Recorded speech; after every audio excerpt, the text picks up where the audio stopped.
ഞാൻ വാഴ്ത്തുന്നു. നമുക്ക് ഒരുമിച്ച് കർത്താവിന്റെ തിരുസന്നിധിയിൽ നന്ദിയോടെ നമുക്ക് ദൈവത്തെ വാഴ്ത്താം, നന്ദിയോടെ കർത്താവിനെ സ്തുതിക്കാം. ദൈവം നമുക്ക് വേണ്ടി വലിയ പ്രവൃത്തികളാൽ നിറയ്ക്കുന്നതിന് നന്ദി പറയുന്നു. കർത്താവിന്റെ വലിയ മഹത്വത്തിനായി സ്തുതിക്കുന്നു. ഇന്നും കർത്താവിന്റെ നാമത്തിൽ നമ്മൾ അത്ഭുതങ്ങൾ കാണും. വലിയ പ്രവൃത്തികളാൽ കർത്താവ് നിറയ്ക്കും. ഇന്നലെ കേട്ട വചന ചിന്ത എന്തിനെ പറ്റിയുള്ളതാന്ന് ഓർമ്മയുള്ള ആരെങ്കിലും ഉണ്ടെങ്കിൽ ഒന്ന് പറഞ്ഞാട്ടെ. അധികാരത്തെ വിളിച്ചു വരുത്തുക. ഭൂതങ്ങളെ പുറത്താക്കുവാനും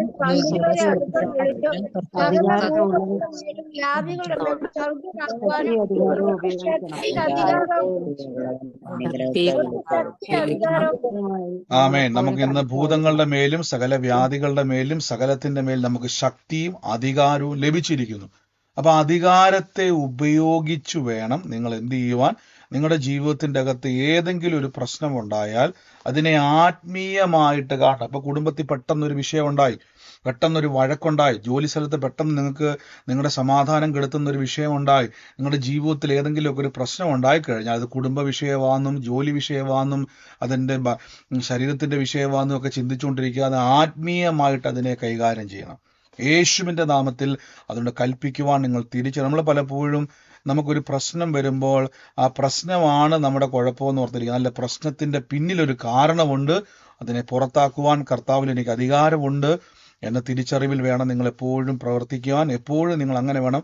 നമ്മളൊരു മിലിറ്ററിക്കാരൻ, ഒരു പട്ടാളക്കാരൻ എത്രത്തോളം അലേർട്ടായിട്ടിരിക്കുന്നോ അതേപോലെ ഒരു വിശ്വാസി എപ്പോഴും അലേർട്ടായിരിക്കണം.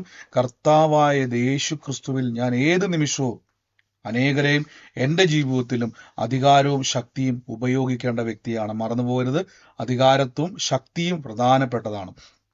നമുക്കിന്നും ദൈവസന്നിധിയിൽ നിന്ന് പ്രാർത്ഥിക്കാം. ഇന്നത്തെ അനുഗ്രഹത്തിനായിട്ട് വീണ്ടും നമുക്ക് ലൂക്കോസ് ലീഹായുടെ സുവിശേഷത്തിന്റെ അകത്തുനിന്നും ചില വചനഭാഗങ്ങളെ ദൈവസന്നിധിയിൽ നിന്ന് കേൾക്കാം. കർത്താവ് നമ്മളെ സകലത്തിലും അനുഗ്രഹമാക്കി മാറ്റുന്ന ദൈവത്തെ ഞാൻ വാഴ്ത്തുന്നു. തുടർച്ചയായിട്ട് നമ്മൾ കർത്താവിന്റെ വചനം കേട്ടുവരുന്നു. തുടർച്ചയായിട്ട് നമ്മൾ ലൂക്കോസ് ലീഹായുടെ സുവിശേഷത്തിൽ നിന്നാണ് ചിന്തിച്ചു വരുന്നത്. ആ ഒരു വാക്യത്തിന്റെ അകത്തുനിന്നാണ് ഇപ്പം ഞാൻ ഇങ്ങോട്ട് മാറിയിരിക്കുന്നത്. നമുക്ക് വേഗത്തിൽ തന്നെ നമുക്ക് ആ വാക്യത്തിലേക്ക് ഒന്ന് പോകാം. വേഗത്തിൽ തന്നെ നമുക്ക് അനുഗ്രഹിക്കപ്പെട്ട വചനത്തിലേക്ക് ഒന്ന് പ്രവേശിക്കാം. ഈ നിമിഷം തന്നെ നിങ്ങൾ എല്ലാവരും ആ ലൂക്കോസ് ലീഹായുടെ സുവിശേഷത്തിന്റെ അകത്ത് ഈ വാക്യങ്ങളെ ഒന്ന് 6-ാം വാക്യം, അതിൻ്റെ അകത്തെ 5 മുതലുള്ള വാക്യങ്ങൾ നിങ്ങൾ അവിടെ നോക്കുക. അവിടെ ഇങ്ങനെയാണ് രേഖപ്പെടുത്തിയിരിക്കുന്നത്. യേശു വലിയൊരു പുരുഷാരം തന്റെ അടുക്കൽ വരുന്നത് കണ്ടിട്ട് ഫിലിപ്പോസിനോട്, ഇവർക്ക് തിന്നുവാൻ നാം എവിടുന്ന് അപ്പം വാങ്ങും എന്ന് ചോദിച്ചു. ഇതവനെ പരീക്ഷിപ്പാൻ അത്രേ ചോദിച്ചത്, താൻ എന്ത് ചെയ്യുവാൻ പോകുന്നു എന്ന് താൻ അറിയുന്നു. നോക്കിക്കേ, നിങ്ങൾ ഈ വാക്യങ്ങൾ കാണുന്നതിന് മുമ്പ് തന്നെ നമ്മൾ പലപ്പോഴും ബൈബിളിലെ ഞാൻ എപ്പോഴും പറഞ്ഞു, നിങ്ങൾ ഈ വാക്യങ്ങൾ എപ്പോഴും നമ്മൾ പഠിക്കുന്ന സമയത്ത് ഇതെല്ലാം കണക്റ്റഡാണ്. ഇതെല്ലാത്തിൻ്റെ അകത്തും ദൈവവചനത്തിന് വളരെ അങ്ങോട്ടും ഇങ്ങോട്ടും ബന്ധമുണ്ട്. ഞാൻ ഇതേ വാക്യങ്ങൾ ലൂക്കോസ് ലീഹായുടെ സുവിശേഷത്തിന്റെ അകത്തുനിന്നും പല വാക്യത്തിന്റെ അകത്തും നിങ്ങളെ ഒന്ന് കാണിച്ചു തരാം. ഇവിടെ ലൂക്കോസ് ലീഹായുടെ സുവിശേഷം 9-ാം അധ്യായത്തിന്റെ 12-ാമത്തെ വാക്യത്തിലാണ്. ഇവിടെ നോക്കി, അത് പുരുഷാരം അറിഞ്ഞിട്ട് യേശുവിനെ പിന്തുടർന്നു. അവർ അവരെ കൈക്കൊണ്ട് ദൈവരാജ്യത്തെക്കുറിച്ച് അവിടെ സംസാരിക്കുകയും രോഗശാന്തി വേണ്ടവരെ സൗഖ്യമാക്കുകയും ചെയ്തു. പകൽ കഴിയാറായപ്പോൾ പന്തിരുവർ അടുക്കൽ വന്നവരോട്, നാം ഈ മരുഭൂമിയിൽ ആയിരിക്കുക കൊണ്ട് പുരുഷാരം ചുറ്റുമുള്ള ഊരുകളിലും കുടിലുകളിലും പോയി രാത്രി പാർപ്പാനും ആഹാരം വാങ്ങുവാൻ വേണ്ടി അവരെ പറഞ്ഞയക്കണം എന്ന് പറഞ്ഞു. നിങ്ങൾ ശ്രദ്ധിച്ചോണം, ഞാൻ നിങ്ങളോട് എപ്പോഴും പറഞ്ഞിട്ടുണ്ട്, യേശു ക്രിസ്തുവിന് ഇഷ്ടമുള്ള ചില കാര്യങ്ങളുണ്ട്. നമ്മൾ വളരെ ശ്രദ്ധിക്കണേ. കർത്താവിന് ഇഷ്ടമുള്ള കാര്യമുണ്ട്, ദൈവത്തിന് ഇഷ്ടമില്ലാത്ത കാര്യങ്ങളുമുണ്ട്. ഒരു വിശ്വാസി പാലിക്കേണ്ട ചില നിയമങ്ങളുണ്ട്, ഒരു വിശ്വാസി അറിയേണ്ട ചില കാര്യങ്ങളുണ്ട്. നോക്കി, ഇവിടെ നിങ്ങൾ ഈ വചനം വായിക്കുന്ന സമയത്ത് അവിടെ ഇങ്ങനെ കൊടുത്തിരിക്കുന്നത്, യേശു ക്രിസ്തു ഈ പുരുഷാരം നിസാരക്കാരല്ല. ഈ കൂടി വന്നിരിക്കുന്ന യേശു ക്രിസ്തുവിനെ അനുഗമിക്കുവാൻ വേണ്ടി വന്നിരിക്കുന്ന ആളുകൾ നിസാരക്കാരല്ല. ഇവരെ നോക്കി, ഇവരെ പറ്റി നിങ്ങൾ ആ വചനം നോക്കിയാൽ കാണാൻ പറ്റും. ഇവരെ പറ്റി ബൈബിൾ പറയുന്നത്, പുരുഷാരം അറിഞ്ഞിട്ട് യേശുവിനെ പിന്തുടർന്നു, അവരെ കൈക്കൊണ്ട് ദൈവരാജ്യത്തെക്കുറിച്ച് അവരോട് സംസാരിച്ചു, രോഗശാന്തി വേണ്ടിയവരെ സൗഖ്യമാക്കുകയും ചെയ്തു. പകൽ കഴിയാറായപ്പോൾ പന്തിരുവർ അടുക്കൽ വന്നവനോട്, നാം ഈ മരുഭൂമിയിലായിരിക്കൊണ്ട് ശിഷ്യൻ അവരോട് പറയണം, ഊരുകളിലും മറ്റു സ്ഥലങ്ങളിലും ഒക്കെ പോയിട്ട് അവരെന്ത് ചെയ്യണം, ആഹാരം കാണട്ടെ. നിങ്ങൾ ഈ വചനം നോക്കിക്കോണം. കർത്താവ് യോഹന്നാനെ ഞാൻ ശിരച്ഛേദം ചെയ്തു, എന്നാൽ ഞാൻ ഇങ്ങനെയുള്ളത് കേൾക്കുന്ന ഇവർ ആരെന്ന് പറഞ്ഞു. അപ്പം നിങ്ങൾ ഈ സംഭവം ഒന്ന് മനസ്സിലാക്കണം. യോഹന്നാൻ സ്നാപക യോഹന്നാന്റെ ശിരസിനെ ഛേദിക്കപ്പെട്ടു, അദ്ദേഹം രക്തസാക്ഷിയായി കഴിഞ്ഞ വാർത്ത യേശുക്രിസ്തുവിനെ സ്നാനപ്പെടുത്തിയ ആളാണ്. ഈ വാർത്ത കേട്ട ഉടനെയാണ് യേശുക്രിസ്തു പെട്ടെന്ന്, നിങ്ങൾ മത്തായിയുടെ സുവിശേഷം ഈ വാക്യങ്ങൾ മൊത്തം ഒന്ന് പെട്ടെന്ന് എടുത്ത് കാണിക്കാവേ. ഇതെല്ലാം കണക്റ്റഡ്. നിങ്ങൾ എപ്പോഴും ബൈബിൾ വായിക്കുമ്പോൾ ഞാനിത് ഈ വ്യത്യാസം ഒന്ന് മനസ്സിലാക്കാൻ വേണ്ടി ഞാൻ എല്ലാ വാക്യം എടുത്തു തരും നിങ്ങളെ. ഇതിൻ്റെ അകത്തും നമുക്ക് വേണ്ട കാര്യങ്ങളൊക്കെയും കർത്താവ് എന്ത് ചെയ്തിട്ടുണ്ട്, നമുക്ക് വെളിപ്പെടുത്തി തന്നിട്ടുണ്ട്. നിങ്ങൾ നോക്കിയാൽ മതി. യോഹന്നാന്റെ ശിരച്ഛേദം ചെയ്തു. യോഹന്നാന്റെ ശിരച്ഛേദം ചെയ്യിച്ചിട്ട് അദ്ദേഹത്തിന്റെ തല ഒരു താരത്തിൽ കൊണ്ടുവന്ന് ബാലയ്ക്ക് കൊടുത്തു. നമുക്കറിയാം, സന്ദർഭം എല്ലാം അറിയാം. യോഹന്നാൻ രക്തസാക്ഷിയായിട്ട് മാറി, അദ്ദേഹത്തിന്റെ ശിരച്ഛേദം ചെയ്യപ്പെട്ടു. അതിനുശേഷം ശിഷ്യന്മാർ അദ്ദേഹത്തെ അടക്കം ചെയ്തു. യേശു ഇത് കേട്ടിട്ട് അവിടം വിട്ട് പടക് കയറി നിർജ്ജന പ്രദേശം, അതിന് അപ്പോസ്തലന്മാർ ഇവിടെ പറഞ്ഞു നിർജ്ജന പ്രദേശം എന്ന് പറഞ്ഞു കഴിഞ്ഞാൽ ഇവിടെ കൊടുത്തേക്കുന്നു മരുഭൂമി എന്ന് കൊടുത്തേക്കുന്നു. നോക്കിയേ, മരുഭൂമി. അപ്പൊ മരുഭൂമി തൊട്ടടുത്തുണ്ട്. നമുക്കറിയാം, പ്രത്യേകിച്ച് ഇസ്രായേലിന്റെ ഒക്കെ ഒരു ഭൂപ്രകൃതി എന്ന് പറഞ്ഞാൽ നമ്മുടെ നാട്ടിലെ പോലെ പച്ചപ്പും മറ്റു കടലും കായലും ഒക്കെ ഉള്ള സ്ഥലമൊന്നും അല്ല. ഒട്ടുമുക്കാലും സ്ഥലങ്ങളിൽ നിർജ്ജനമായ പ്രദേശമാണ്, അല്ലെ? മരുഭൂമിക്ക് സമാനമായ പ്രദേശമാണ് അവിടെ ഉണ്ടിരിക്കുന്നത്. അതുകൊണ്ടാണ് കർത്താവിന്റെ ശിഷ്യന്മാർ പറഞ്ഞിരിക്കുന്നത്, നിങ്ങൾ ലൂക്കോസ്ലീഹായുടെ സുവിശേഷത്തിൽ വായിക്കുമ്പോൾ കാണാൻ പറ്റും, നാം ഈ മരുഭൂമിയിൽ ആയിരിക്കൊണ്ട്. നോക്കിയ മരുഭൂമിയിൽ. അപ്പൊ ഇവിടെ നിർജ്ജന പ്രദേശം എന്ന് പറയുമ്പോൾ മരുഭൂമിയാണ്. യേശു ക്രിസ്തു അത് കേട്ടിട്ട് യേശു പടകിൽ കയറി മരുഭൂമിയിലോട്ട് തന്നെ, അതായത് ലൂക്കോസ്ലീഹയുടെ സുവിശേഷ പ്രകാരം നിർജ്ജനമായ ഒരു പ്രദേശം എന്നാണ് കൊടുത്തിരിക്കുന്നത്. മരുഭൂമിയിലേക്ക് യേശു എന്ത് ചെയ്തു, വേർപെട്ടു പോയി. യേശു ഒറ്റയ്ക്ക് അങ്ങോട്ട് പോയി. അപ്പൊ നിങ്ങൾ ആലോചിക്കണം, ഈ യോഹന്നാൻ മരിച്ച വിവരം കേട്ട ഉടനെ കർത്താവിന് ഒരു സങ്കടം വന്നു. അത് കേട്ട ഉടനെ കർത്താവ് എന്ത് ചെയ്തു, ഒരു വള്ളത്തെ കയറി നേരെ എന്ത് ചെയ്തു, മരുഭൂമിയിലോട്ട് പോയി. പക്ഷെ പുരുഷാരം അത് കേട്ടിട്ട് പട്ടണങ്ങളിൽ നിന്നും കാൽനടയായി യേശുവിന്റെ പിന്നാലെ ചെന്നു. അപ്പം ഈ കാൽനടയായെന്ന് എടുത്തു പറയണമെങ്കിൽ ഇച്ചിരി സ്ട്രഗിളാണ്. കാര്യം അവിടെ കാളവണ്ടിയുണ്ട്, കഴുതയുണ്ട്, അവിടെ പടകുണ്ട്. ഇതൊന്നും ഉപയോഗിക്കാതെ, ചിലപ്പോൾ അത്രയും പൈസ ഉള്ളവരൊന്നും ആയിരിക്കത്തില്ല, ചിലപ്പോൾ അത്രയും കൂട്ടമുള്ള ആൾക്കാരായതുകൊണ്ട് ചിലപ്പോൾ കാളവണ്ടിയോ പടകിലൊന്നും കയറാനുള്ള പടകൊന്നും അവിടെ ഇല്ലായിരിക്കാം. പക്ഷെ ഇവർ കഷ്ടപ്പെട്ട് യേശു ക്രിസ്തുവിന്റെ പുറകെ, കർത്താവ് എവിടെയാണോ യേശു ക്രിസ്തു ഇത് കേട്ടിട്ട് പട്ടണങ്ങളിൽ നിന്നും കാൽനടയായി അവന്റെ പിന്നാലെ ചെന്നു. അപ്പൊ കർത്താവിന്റെ നാമത്തിലൊക്കെ നിങ്ങൾ ഈ പ്രാർത്ഥനയ്ക്കൊക്കെ വളരെ ദൂരമൊക്കെ യാത്ര ചെയ്ത് പോകുമ്പോൾ മനുഷ്യന്റെ ബുദ്ധി പറിച്ച് പോകണ്ടായിരുന്നു, വെറുതെ കാശ് മുടക്കി വെറുതെ സമയം കളഞ്ഞ് അവിടം വരെ ചെന്ന് എന്തൊരു ബുദ്ധിമുട്ടല്ലേ. പക്ഷെ ബൈബിൾ പറയുന്നു, നിങ്ങളെക്കാളും വലിയ ആൾക്കാർ ബൈബിളിലുണ്ട്. നമ്മൾ ബസ് കയറിയും കാറ് പിടിച്ചും ഫ്ലൈറ്റേ കയറിയും ട്രെയിനേ കയറിയും ഒക്കെ വരുമ്പോൾ അവർ കാൽനടയായിട്ട്, നോക്കി, യേശുക്രിസ്തു പടകിൽ കയറി മരുഭൂമിയിലേക്ക്, അതായത് നിർജ്ജന പ്രദേശത്തേക്ക് യേശു വേർപെട്ടു പോയി. കർത്താവിന്റെ മനസ്സിലെന്നൊക്കെ ഒറ്റയ്ക്കൊന്ന് ഇരിക്കണം, സ്വസ്ഥതയുള്ളൊരു സ്ഥലം എന്ന് പറഞ്ഞാൽ മരുഭൂമിയാണ്. മരുഭൂമിയിലേക്ക് പെട്ടെന്ന് ആരും എന്ത് ചെയ്യത്തില്ല, വരത്തില്ല. പക്ഷെ യേശു പോയ പുറകെ വലിയ കൂട്ടം ആൾക്കാർ യേശുവിനെ കാണാൻ വേണ്ടി അവിടെ വന്ന്. നോക്കിയേ, ഇവരെ കണ്ടിട്ട് യേശു പറയുക, ഒന്ന് സ്വസ്ഥമായിട്ടിരിക്കാനും സമ്മതിക്കത്തില്ലല്ലോ എന്ന് പറഞ്ഞില്ല. ആ വലിയ പുരുഷാരത്തെ കണ്ട് അവരിൽ മനസ്സലിഞ്ഞു, അവർ രോഗത്തെ സൗഖ്യം. അപ്പൊ കർത്താവ് എന്തുകൊണ്ടാണ് മനസ്സലിഞ്ഞത്? നിങ്ങൾക്ക് ഈ വാക്യം വായിച്ചപ്പോൾ മനസ്സിലായോ?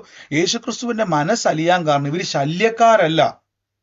യേശു ഇത്രയും സമയം മാനസികമായിട്ട് യേശു തളർന്നിരുന്നിട്ട് കർത്താവ് അവിടെ നിന്ന് പടക് കയറി, ആരും പെട്ടെന്ന് എത്തിപ്പെടാൻ കഴിയാത്ത ചിലപ്പോൾ ആൾക്കാരവിടെ ഉണ്ടായേക്കാം, ഇല്ലായേക്കാം, എങ്കിലും മരുഭൂമി തന്നെയാണ്. അങ്ങോട്ട് കർത്താവ് പോയിട്ടും അവർ വളരെ ദൂരം നടന്നു യേശുവിന്റെ പിന്നാലെ ചെന്നപ്പം കർത്താവിന് മനസ്സിലായി, ഇവര് ദാഹമുള്ള ജനമാണ്. എൻ്റെ കൂടെ പറഞ്ഞാട്ടെ, ഇവര് ദാഹമുള്ള ജനത്തെ യേശുവിന് ഇഷ്ടാന്ന് പറ. ദാഹമുള്ള ജനത്തെ യേശുവിന് ഇഷ്ടമാണ്. ആമേൻ. അപ്പൊ നിങ്ങൾ എപ്പോഴും തിരിച്ചറിയണം, കർത്താവിന്റെ സന്നിധിയിലേക്ക് വരുമ്പോൾ നിങ്ങളെ ബ്രദർ മൈൻഡ് ചെയ്തില്ലെങ്കിലും, ബ്രദറിന്റെ അടുക്ക് വന്ന് പ്രാർത്ഥിക്കാൻ നിങ്ങൾക്ക് പറ്റിയില്ലെങ്കിലും, ഇനി ബ്രദറിന്റെ ഒരു കൈവപ്പ് കിട്ടാൻ പറ്റിയില്ലെങ്കിലും, അവിടെ വന്ന് നിങ്ങളെ ആരും മൈൻഡ് ചെയ്തില്ലെങ്കിലും, നിങ്ങൾ കഷ്ടപ്പെട്ടാണ് അവിടെ പ്രാർത്ഥനയ്ക്ക് വന്നെങ്കിൽ, മനസ്സലിഞ്ഞ് നിങ്ങളെ വിടിവിക്കുന്ന ഒരു യേശു ഉണ്ടെന്ന് ആദ്യം അറിയണം. ഒരു വ്യക്തി പ്രാർത്ഥനയ്ക്ക് പോകുന്നതോ ദൈവസന്നിധിയിലേക്ക് വരുന്നതോ കഷ്ടപ്പാടല്ല. ഞാൻ നിങ്ങളെ എപ്പോഴും നിർബന്ധിക്കാറില്ല, നിങ്ങൾ ഒരിക്കലും നിങ്ങളുടെ ഹൃദയത്തിൽ തോന്നാതെ നിങ്ങൾ വരരുത്. ഇപ്പം ബ്രദർ നിർബന്ധിച്ചുകൊണ്ടോ ബ്രദർ പറഞ്ഞുകൊണ്ട് ഞാൻ ഇനി 3-4 മണിക്കൂർ ട്രെയിനും ബസ്സും ഒക്കെ കയറി വരാൻ വേണ്ടി പോവാ, അങ്ങനെ ആരും വരരുത്. പക്ഷെ ഹൃദയത്തിൽ തോന്നുവാണ് ഞാൻ പറഞ്ഞില്ല, ഞാൻ ദൈവസന്നിധിയിൽ കർത്താവിന് ഒരു കാലഘട്ടത്തിൽ ദൈവകൃപയാൽ ഇന്നും ഓടിക്കൊണ്ടിരിക്കുകയാണ്. അനേകിടങ്ങളിൽ പ്രാർത്ഥനയ്ക്ക് പോകുമ്പോൾ ഞാൻ ഒന്നും നോക്കിയിട്ടില്ല. അവിടെ ചെന്ന് കഴിഞ്ഞാൽ എന്ത് കിട്ടും, ആഹാരം കിട്ടുമോ അതോ വല്ലതും കിട്ടുമോ എന്ന് നോക്കി ഒരു സ്ഥലത്തും പോയിട്ടില്ല. ദൈവകൃപയാൽ വലിയൊരു കൊതിയും ആഗ്രഹമാണ് കർത്താവിൻ്റെ സന്നിധിയിൽ കൂടുതൽ വളരുവാനും കർത്താവിന് വേണ്ടി കർത്താവിൻ്റെ സുവിശേഷം പറയുവാനും ഉള്ളത്തിൻ്റെ ഉള്ളിൽ വലിയൊരു ആഗ്രഹമാണ്. അപ്പം അതുകൊണ്ട് ഞാൻ പറഞ്ഞില്ലേ, അപ്പം ഇങ്ങനെ യാത്ര ചെയ്യുമ്പോഴൊന്നും ആ യാത്രകൾ ഒരിക്കലും ഭാരമായി തോന്നിയിട്ടില്ല. ഞാൻ ഇങ്ങനെ കഴിഞ്ഞ ദിവസം ഇരുന്ന് ചിന്തിക്കുവായിരുന്നു, ദൈവമേ, പണ്ടിങ്ങനെ ബൈക്കേൽ പലയിടങ്ങളിലും പോയിട്ട് ഇന്ന് ചിന്തിക്കുമ്പോൾ എന്തൊരു പാടാ, അത്രയും ദൂരം ഞങ്ങൾ ഞാൻ അതിശയത്തോടെ നോക്കും, എത്രയും ദൂരം പോയോ എന്ന് ചിന്തിക്കുക. കാരണം അന്നത്തെ ഉള്ളിൻ്റെ അകത്തുണ്ടായ ഒരു ആഗ്രഹമാണ്. അപ്പൊ ഈ ആഗ്രഹം എന്ന് പറഞ്ഞാൽ വേണ്ട വിലങ്ങിച്ചു പോകുന്നതല്ല. വേണേ പോയേക്കാം, യേശുവിൻ്റെ അടുക്ക പോയേക്കാം, അല്ലെ എന്നെ വിചാരിക്കും എന്ന് പറഞ്ഞ് പോയതല്ല. യേശുവിനോട് കൂടുതൽ ചേരുവാൻ ഒരു ആഗ്രഹം, കർത്താവുമായിട്ട് കൂടുതൽ ബന്ധപ്പെടുവാൻ ഒരു ആഗ്രഹമുണ്ടെങ്കിൽ ദൈവം നിങ്ങളെ തൊട്ടിരിക്കും. ദൈവം നിങ്ങളെ അത്ഭുതമാക്കിയിരിക്കും. നോക്കി, ഇവിടെ യേശുക്രിസ്തു മാനസികമായി തളർന്നിരിക്കുക. യോഹന്നാന്റെ മരണവിവരം അറിഞ്ഞു. കാര്യം നമുക്കറിയാം, യോഹന്നാൻ എന്ന് പറഞ്ഞാൽ ആ കാലഘട്ടത്തിൽ യേശുക്രിസ്തുവായിട്ട് ബന്ധമുള്ള മനുഷ്യനാണ്. മറിയയും എലിസബത്തും തമ്മിൽ ബന്ധമുണ്ട്. അപ്പൊ അങ്ങനെ ഒരു ബന്ധം അവർക്കുണ്ട്. അത് മാത്രമല്ല, യോഹന്നാൻ യേശുക്രിസ്തുവിനെ സ്നാനമേറ്റ വ്യക്തിയാണ്. അവർ തമ്മിൽ ഒരു ബോണ്ടുണ്ട്. നല്ലൊരു ബോണ്ടുണ്ട്. ആ വേദന മാനുഷികമായി യേശുവിനെ വേദനിപ്പിച്ചുവെങ്കിലും കർത്താവ് അതിൽ നിന്നും ഒന്ന് മാറി റിലാക്സ് ചെയ്യാൻ വേണ്ടി മരുഭൂമിയിലേക്ക് മാറിപ്പോയപ്പോഴും വലിയ പുരുഷാരം യേശുവിനെ അനുഗമിച്ചു. അപ്പൊ ഈ പുരുഷാരത്തിന്റെ പ്രത്യേകത എന്താണെന്ന് വെച്ച് കഴിഞ്ഞാൽ, അപ്പം തപ്പി വരുന്ന ആൾക്കാരുണ്ട്, വിടുതൽ കിട്ടി വരുന്നവരുണ്ട്. പക്ഷെ ഇവർ അങ്ങനെ വന്നവരല്ല. ഇവർ യേശു ക്രിസ്തുവിൽ നിന്ന് വിടുതൽ മാത്രം പ്രതീക്ഷിച്ചു വന്നതല്ല, എന്തൊക്കെയോ യേശുവുമായിട്ട് ചേരാൻ ഒരു ആഗ്രഹമുള്ളവർ. തെളിവ് ഞാൻ പറഞ്ഞു തരാം. ഇനി നമുക്ക് വൈകുന്നേരമായപ്പോൾ ശിഷ്യന്മാർ തൻ്റെ അടുക്കൽ, അപ്പോൾ വൈകുന്നേരം വരെ ഇവരെന്ത് ചെയ്യുക, യേശുവിൻ്റെ കൂടെയുണ്ട്. ഈ സ്ഥലത്ത് മരുഭൂമിയിലല്ലോ, നേരം വൈകി പുരുഷാരം ഗ്രാമത്തിൽ പോയി ഭക്ഷണ സാധനം കൊള്ളേണ്ടതിന് അവരെ പറഞ്ഞയക്കണമേ എന്ന് പറഞ്ഞു. നോക്കിക്കേ, അപ്പൊ ഇവിടെ ശിഷ്യന്മാർ വന്നിട്ട് പറയാം, കർത്താവേ, അവർ ഇതുവരെയായിട്ടൊന്നും കഴിച്ചിട്ടില്ല. ഒന്ന് ആലോചിച്ച് നോക്കിയേ. നമ്മൾ വയ്ക്കത്തില്ല, ബ്രദറെ, പ്രാർത്ഥനയ്ക്ക് വന്ന അവിടെ വല്ലോ കഴിക്കാൻ വല്ലോ ഉണ്ടോ നമ്മൾ തിരക്കുമ്പോൾ?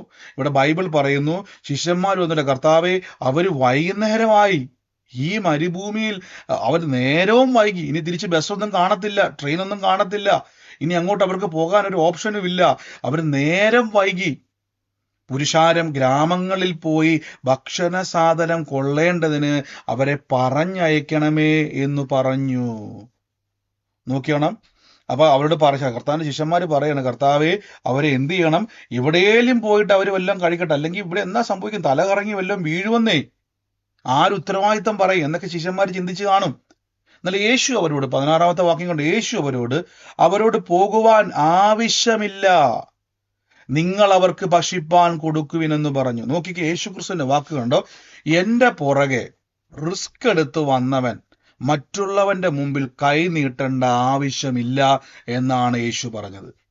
എന്നെ ആശ്രയിച്ച് എൻ്റെ പുറകെ ഇറങ്ങി വന്നവൻ മറ്റുള്ളവരുടെ വീട്ടിൽ പോയി, ഞാൻ പണ്ടൊരിക്കലും ഈ വചനം പറഞ്ഞിട്ടുള്ളതല്ലേ, ഒന്നാലോചിച്ച് നോക്കി, അവർ അയൽവക്കത്ത് അല്ലെങ്കിൽ ആ മരുഭൂമിയുടെ അടുത്തുള്ള ആരെങ്കിലുമൊക്കെ താമസിക്കുന്ന ഏതെങ്കിലും ഒരു വീട്ടിൽ പോയിട്ട് പറയുവാണ്, എനിക്ക് ഇച്ചിരി ചോറ് തരാവോ, എനിക്കൊരു ചായ തരാവോ, എനിക്ക് ഇച്ചിരി വെള്ളം തരാവോ എന്ന് ചോദിക്കുമ്പോൾ അവിടുത്തെ വീട്ടുകാരൻ ചോദിക്കും, നിങ്ങൾ എവിടെ വന്നവരാ?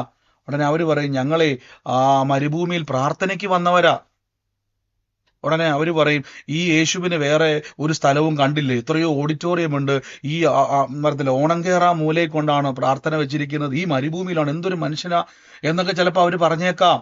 ഇനി അടുത്തൊരു ചോദ്യം, യേശു നിങ്ങൾക്കൊന്നും തന്നില്ലേ എന്നും പറഞ്ഞ് ഒരു കുത്തിയേക്കാം. അങ്ങനെ പലതും അവർ കേൾക്കേണ്ടി വരുമെന്ന് അറിഞ്ഞത് കൊണ്ടാണ് യേശു പറഞ്ഞത് അവർ പോകുവാൻ ആവശ്യമില്ല. അതിൻ്റെ അർത്ഥം, എന്നെ അനുഗമിച്ച് ഇത്രയും റിസ്ക് എടുത്ത് കാൽനടയായിട്ട് വളരെ ദൂരം യാത്ര ചെയ്ത് വന്നവരെ അവരെ വെറും കൈയോടെ മടക്കി അയക്കുവാൻ എനിക്ക് മനസ്സിൽ. എൻ്റെ കൂടെ പറഞ്ഞാട്ടെ, യേശുവിനെ അനുഗമിക്കുന്നവരെ വെറും കൈയോടെ അയക്കുവാൻ യേശുവിന് മനസ്സിലെന്ന് പറ. അനുഗമിക്കുന്നവരെ വെറും കൈയോടെ മടക്കി അയക്കുവാൻ. ആമേൻ. അപ്പൊ ഇതാണ് നിങ്ങൾ കർത്താവിന്റെ സന്നിധിയിൽ വരുമ്പോൾ ഉള്ള മനോഭാവം. നിങ്ങൾക്ക് ഈ ഒരു മനോഭാവം ഉണ്ടെങ്കിൽ ദൈവം നിങ്ങളെ ഉയർത്തും. അല്ലെങ്കിൽ എന്നെ കുഴപ്പമെന്നറിയാവോ, ഈ പ്രാർത്ഥനയ്ക്ക് വരുന്ന ആളുകളുടെ മനസ്സുമൊത്ത് യേശു ആയിരിക്കണം. അവിടെയുള്ള ആളുകളോ ബ്രദറോ അവിടെ ആരെങ്കിലും എന്തെങ്കിലും പറഞ്ഞതുകൊണ്ടോ എന്തെങ്കിലും ഇഷ്ടപ്പെടാത്ത വന്നു, ഇതൊന്നും നിങ്ങൾ ശ്രദ്ധിക്കുകയേ ചെയ്യരുത്. ഞാൻ വന്നത് കർത്താവിന്റെ സന്നിധിയിലാണ്. നോക്കിക്കേ, അവിടെ മരുഭൂമിയാണ്, എനിക്ക് വിഷയമല്ല. അവിടെ വണ്ടി തിരിച്ച് ബസ് കാണും, എന്റെ വിഷയമല്ല. അങ്ങോട്ട് പോകാൻ വണ്ടി കാണും, എനിക്ക് വിഷയമല്ല. അവിടെ ചെല്ലുമ്പോൾ പിള്ളേർക്ക് കഴിക്കാൻ വല്ല ബിസ്ക്കറ്റും കിട്ടുന്ന ഹോട്ടൽ വല്ലതും ഉണ്ട്, അതൊന്നും എന്റെ വിഷയമല്ല. എന്റെ വിഷയം എന്നാന്ന് ചോദിച്ചു കഴിഞ്ഞാൽ യേശുവാണ് എന്റെ വിഷയമെങ്കിൽ യേശു എനിക്ക് വേണ്ടി വഴി ഒരുക്കും. കണ്ടോ, ഇതാണ് വ്യത്യാസം. ഇതാണ് ഏറ്റവും വലിയ ദൈവപ്രവൃത്തിയുടെ ഏറ്റവും വലിയ ആരംഭമെന്ന് നിങ്ങളുടെ ഉള്ളത്തിൽ കയറേണ്ടത്. നോക്കിക്കേ, എന്നിട്ട് കർത്താവ് പറയാണ്, യേശു അവരോട് പോകുവാൻ ആവശ്യമില്ല, നിങ്ങൾ അവർക്ക് ഭക്ഷിപ്പാൻ കൊടുപ്പിൻ. ഇനി നമുക്ക് നേരെ യോഹന്നാനിലേക്ക് ഒന്ന് വരാവേ. ഇതവരെ പരീക്ഷിപ്പാൻ. നോക്കി, ഞാനിപ്പോ മത്തായിന്ന് നേരെ ലൂക്കോസിന്ന് നേരെ ഞാൻ എന്ത് ചെയ്തു, ഇതേ വചനം തന്നെ യോഹന്നാൻ എന്ന ചില വാക്ക് അവിടെ ആഡ് ചെയ്തിട്ടുണ്ട്. ഇവരെ പരീക്ഷിപ്പാൻ അത്രേ ചോദിച്ചത്. അപ്പൊ എന്താണ് ഈ പരീക്ഷ? ഞാൻ എപ്പോഴും പറയാറുണ്ട്, പരീക്ഷ എന്തിനുള്ളതാ? നിങ്ങൾക്ക് ഓർമ്മയുണ്ടോ? ഞാൻ ഇന്നാൾ പറഞ്ഞു, എന്തിനാണ് ഈ പരീക്ഷ നമ്മൾ ഇടുന്നത്? എന്തിനാ പിള്ളേർക്ക് ഈ പരീക്ഷ ഇടുന്നത്? ഒന്ന് പറഞ്ഞു. ഉണ്ടെന്നുള്ളത് അറിയാം.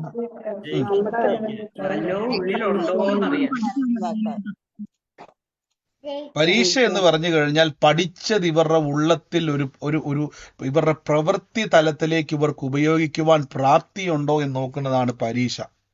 പഠിച്ചതിനെ ഒരു ഉപയോഗം, യഥാർത്ഥത്തിൽ നമ്മൾ ചിന്തിക്കുന്ന പോലെ പരീക്ഷ എന്ന് പറഞ്ഞാൽ ഒരു വെള്ള പേപ്പർ എഴുതുന്നതല്ല. നിങ്ങളുടെ ലൈഫിൽ ഈ പ്രയോജനപ്പെടേണ്ട ഒരു അവസ്ഥ വന്നാൽ അത് ഉപയോഗിക്കുന്നുണ്ടോ എന്ന് നോക്കുന്നതാണ് പരീക്ഷ.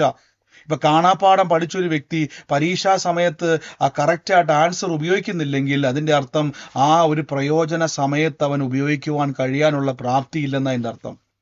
അപ്പൊ കർത്താവ് അവരെ പരീക്ഷിക്കുവാൻ ചോദിച്ചു. അതിനർത്ഥം ഇത്രയും നാൾ ഇവർ കേട്ടത് എന്തുവാ?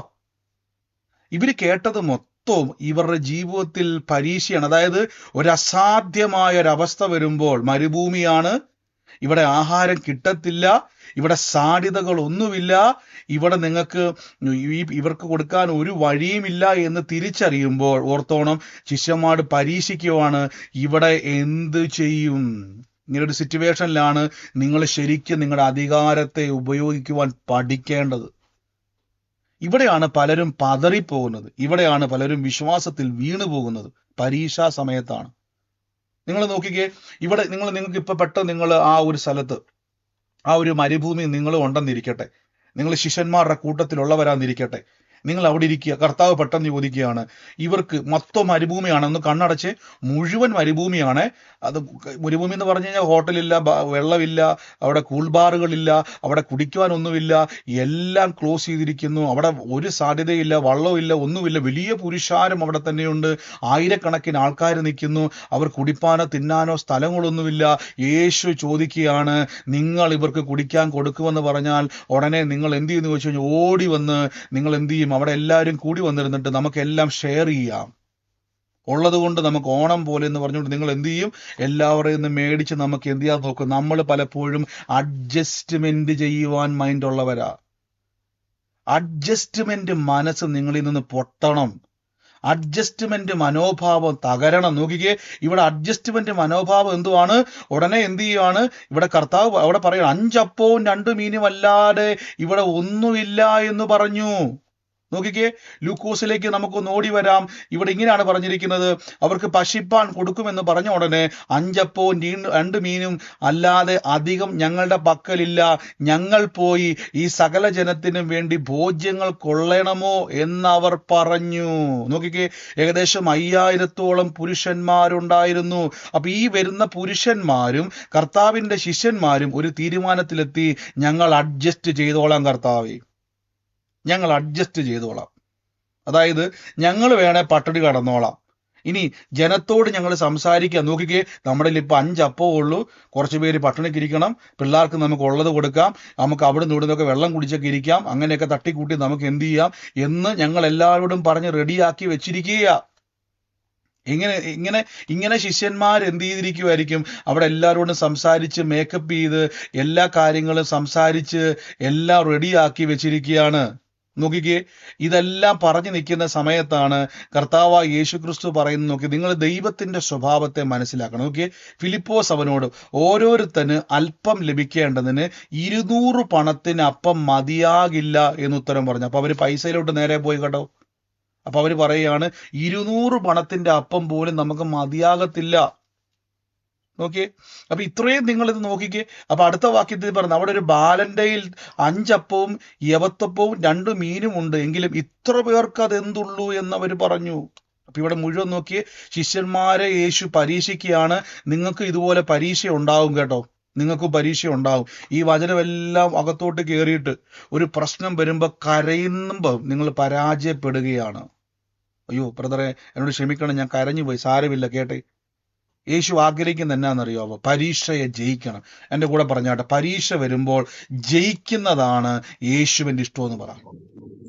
പരീക്ഷ വരുമ്പോൾ വരുമ്പോൾ ജയിക്കുന്നതാണ് ജയിക്കുന്നതാണ് യേശുവിന്റെ ഇഷ്ടം. ഇനി എങ്ങനെ പരീക്ഷയെ ജയിക്കാൻ പറ്റും എന്ന് പറ. പരീക്ഷ എങ്ങനെയാ നമ്മൾ ജയിക്കുന്നത്? സാധാരണ സ്കൂളിലെ പിള്ളേര് പരീക്ഷ ജയിക്കണമെങ്കിൽ എന്ത് ചെയ്യണം? പാഠങ്ങൾ പഠിക്കണം. പഠിക്കണം. ശക്തി വേണം. പഠിക്കണം. നമ്മുടെ നോക്കിയ പഠിക്കണം. നിങ്ങളും പഠിക്കണം. വചനം പഠിക്കാതെ പരീക്ഷയെ ജയിക്കുവാൻ കഴിയത്തില്ല. നോക്കിക്കേ, പരീക്ഷയെ ജയിക്കണമെങ്കിൽ പഠിക്കണം. നമ്മൾ പിള്ളേർക്ക് ട്യൂഷന് വിടാറില്ല. എന്തിനു വേണ്ട ഇടയ്ക്ക് ഈ സ്കൂള് കൂടാതെ ട്യൂഷനും കൂടെ വിടുന്നത്? മിടുക്കരായി പഠിക്കാൻ വേണ്ടിയാ. അപ്പൊ ഒരു തവണ വചനം വായിച്ച് ഒരു ദിവസം വചനം കേട്ടിട്ട് നിങ്ങൾക്ക് എല്ലാം തികഞ്ഞു എന്ന് തോന്നരുത്. ട്യൂഷൻ ആവശ്യമാണ്. എന്തിനാ ബ്രദറെ ട്യൂഷൻ എന്നറിയാവോ? ഇതേപോലെയുള്ള മരുഭൂമി വരുമ്പോൾ, ഇതേപോലെയുള്ള പ്രതികൂലം വരുമ്പോൾ ചാടി വന്നിട്ട് പഠിച്ചത് അങ്ങോട്ട് എന്ത് ചെയ്യണം? പ്രയോജനപ്പെടുത്തണം. പഠിച്ചത് അങ്ങോട്ട് ചാടി പരീക്ഷ സമയത്ത് അങ്ങ് എഴുതി വിടണം. അവിടെ എന്ത് സംഭവിക്കുന്നറിയാവോ? ഇല്ലാത്തതിനെ ഉള്ളതുപോലെ വിളിക്കുന്ന ദൈവത്തിന്റെ ശക്തി കാണാൻ പറ്റും. ആമേൻ. ഇവിടെ ശിഷ്യന്മാരെ ദൈവം പരീക്ഷിച്ചപ്പം അവര് പഠിച്ചതൊന്നും അല്ല അവര് പറഞ്ഞത്, അവര് പഠിപ്പിച്ചതൊന്നുമല്ല അവര് പറഞ്ഞത്. യേശു പഠിപ്പിച്ചതല്ല അവര് പറഞ്ഞത്. യേശു പഠിപ്പിച്ചത് എന്നാന്നറിയാവോ? നമ്മൾ തൊട്ടു മുമ്പിൽ ഇന്നലെ കേട്ട വാക്യം എന്നാ യേശു പറഞ്ഞത്? ഇന്നലെ യേശു പറഞ്ഞ വാക്യം ആർക്കെങ്കിലും ഓർമ്മയുണ്ടോ? ഇന്നലെ യേശു പറഞ്ഞത് രോഗികളെ സൗഖ്യമാക്കി. അതിന് മുമ്പ് ഒരു വാക്ക്, അതിന് താഴേക്ക് വരുമ്പോ ഒരു വാക്യം പറഞ്ഞിരുന്നു. എന്നാന്ന് ഓർമ്മയുണ്ടോ? താഴേക്ക് നമ്മൾ ഇന്നലെ പറഞ്ഞായിരുന്നു. മനസ്സ് പുതുക്കി രൂപാന്തരപ്പെടും. അതിന്റെ താഴേക്ക് നമ്മൾ പറഞ്ഞു.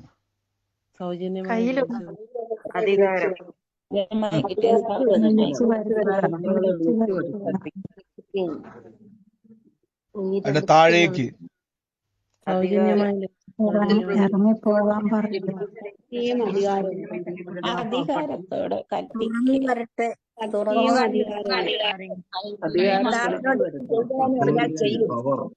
മതി. നിങ്ങൾ എല്ലാരും മ്യൂട്ട് ചെയ്തോ. നിങ്ങൾ അതാ പറഞ്ഞു, നിങ്ങൾ പഠിക്കുന്നില്ല. നിങ്ങൾ പഠിച്ചത് ഞാൻ പറയാം. ഈ അപ്പത്തിന്റെയും വെള്ളത്തിന്റെയും കാര്യത്തെ പറ്റി നമ്മൾ ഇന്നലെ കേട്ടായിരുന്നു. ഞാനത് കുറച്ചും കൂടെ സമയമെടുത്ത് എക്സ്പ്ലെയിൻ ചെയ്തായിരുന്നു. നിങ്ങളത് ഓർക്കണം. അതാണ് പറഞ്ഞത്, നമുക്ക് എന്തുകൊണ്ടാണ് നമ്മുടെ വിഷയത്തിന് മാറ്റം വരാത്തതെന്നുള്ളത് നമ്മൾ ആദ്യം ചിന്തിക്കണം. എന്തുകൊണ്ട് കർത്താവേ ഞാൻ പ്രാർത്ഥിച്ചിട്ടും എൻ്റെ വിഷയങ്ങൾ മാറാത്തെന്ന് ചോദിച്ചു കഴിഞ്ഞാൽ, പഠിച്ചത് എൻ്റെ ജീവിതത്തിൽ എനിക്ക് എഴുതാൻ പറ്റുന്നില്ല. ബ്ലാങ്ക് ആയി പോകുന്നു. ഞാൻ ബ്ലാങ്ക് ആയി പോകുന്നത് കൊണ്ട് പലപ്പോഴും എൻ്റെ ജീവിതത്തിൽ എനിക്ക് ജയിക്കാൻ കഴിയുന്നില്ല. ഞാൻ പരാജയപ്പെട്ടു പോകുന്നു. നോക്കിക്കഴിഞ്ഞാൽ ഞാൻ ഇവിടുന്ന് നിങ്ങൾക്ക് ആ വാക്യം ഒന്ന് മനസ്സിലാക്കി തരാം. പെട്ടെന്ന് തന്നെ നമുക്ക് ആ വാക്യം നിങ്ങളിത് കാണിക്കുക. ഇന്നലെ കേട്ട വാക്യമാണ്. ലൂക്കോസ്ലീഹായുടെ സുവിശേഷം കാണാൻ പറ്റുന്നുണ്ടോ? അവിടെ ഒന്ന് ഉറക്കെ ഒന്ന് വായിച്ച്, അവിടെ എന്നാ ഞാനത് മാർക്ക് ചെയ്തേക്കുന്നത് മാത്രം ഒന്ന് ഉറക്കെ വായിച്ചേ. എനിക്കിത് ഒരു മിനിറ്റ് വായിക്കാൻ പറ്റുന്നുണ്ടോ നിങ്ങൾക്ക്?